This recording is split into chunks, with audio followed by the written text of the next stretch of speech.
இப்ப தனுசு ராசிக்காரர்களை பொறுத்தவரைக்கும் திருமண தடை, குழந்தையின்மை, புத்திர பாக்கியம் இந்த மாதிரி விஷயங்கள்ல என்ன மாதிரியான மாற்றங்கள் ஏற்படும்? அவங்கள பொறுத்தவரைக்கும் இப்போ ஒரு சிலருக்கு வந்து பார்த்தீங்கன்னா, வெறும் பெண் குழந்தையா இருக்கும். ம். புரியுதுங்களா? அவங்களுக்கு இந்த ஆண்டு நீங்க முயற்சி பண்ணி, நல்லா தெளிவா உங்க ஜாதகத்த கணிச்சிட்டீங்கன்னா, ஆண் வாரிசு.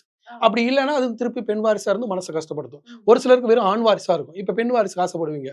அத நீங்க கணிச்சுட்டு தான் செய்யணும். எந்த ஒரு விஷயத்தையும் இந்த ஆண்டை பொறுத்தவரை ஜோதிடத்தை ஆய்வு செய்து அடுத்த நிலைக்கு போகக்கூடிய நிலையில இருக்கிறது தான் வந்து தனுசு ராசி. ஓ!